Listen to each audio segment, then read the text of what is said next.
Guys, welcome to my mini vlog.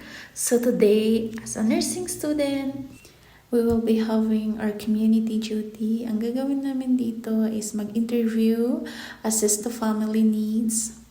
But first, syempre you need to coordinate with the health centers sa barangay mismo na pupuntahan families in the barangay.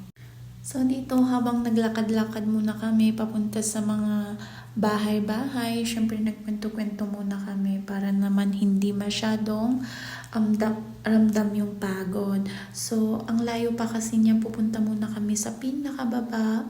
O, diba? Tapos tataas ulit. Tapos ang sisikip pa ng mga daan dito, guys.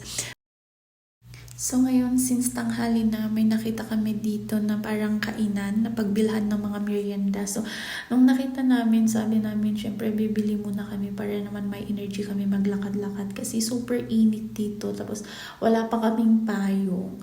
So, dito, bumili kami ng basta banana or something yung ganyan. And syempre, bumalik kami.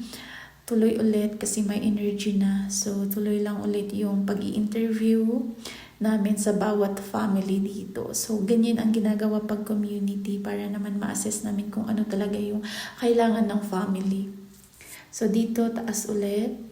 So, dito, pababa ulit. Puro ganyan, guys. Pababa. And syempre, yung mga iba pagod na sa amin. Pero syempre, we don't have choice. So, dito, yung ibang daan papunta sa mga bahay-bahay nila. Kailangan mo talagang puntahan yan.